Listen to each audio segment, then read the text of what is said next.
Что такое храп и как можно с ним работать. Определенные дисфункции шейного отдела и определенные дисфункции пар костей черепа, ассоциированных мышц. Функции, которые связаны с костями, которые формируют небо.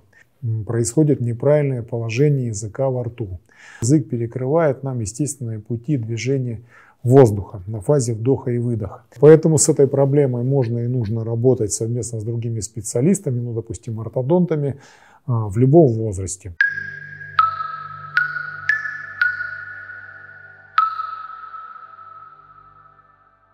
Друзья мои, приветствую вас на своем канале. Сегодня с вами я, Николай Соловьев. Я занимаюсь прикладной кинезиологией, а также являюсь клиническим психологом. Один из вопросов, который я слышу у себя на приеме, это что такое храп и как можно с ним работать.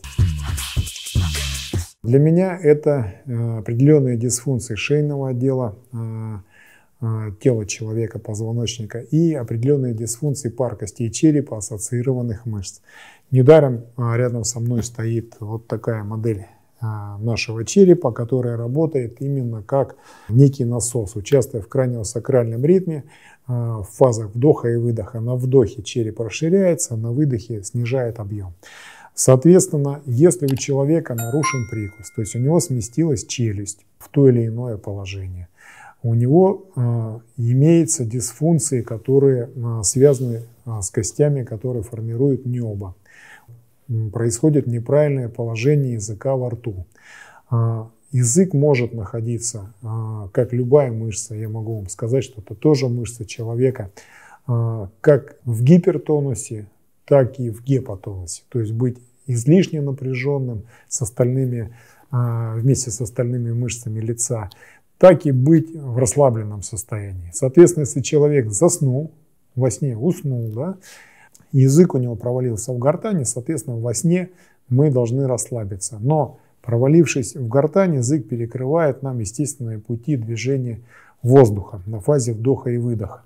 Соответственно, чтобы увеличить пути прохождения, мы можем открыть рот, либо мышцы, которые здесь провиснут, буквально по задней стенке гортани, неба, будут создавать эффект дребезга на вдохе и выдохе. Человек будет это делать во сне, в расслабленном состоянии, с открытым ртом. У него будет происходить то, что мы можем замечательно слышать в виде храпа. Как с этим бороться и что делать? Переворачивать человека на бок, ну, наверное, вариант. Ну, наверное, проще, понятнее, вы уже теперь понимаете почему, обратиться к телесно-ориентированным специалистам, ну, допустим, кинезиологам, остеопатам, кто умеет работать как с отдельными мышцами человека, так с шейным отделом, так и с парами костей черепа, помогая ему исправить прикус, исправить дисфункции черепа, в каком возрасте это не было. И я предвосхищу ваше убеждение, что у нас все кости срослись давным-давно. Если бы это произошло, мы бы с вами умерли, потому что мы бы с вами не смогли дышать. Поэтому с этой проблемой можно и нужно работать совместно с другими специалистами, ну, допустим, ортодонтами, в любом возрасте.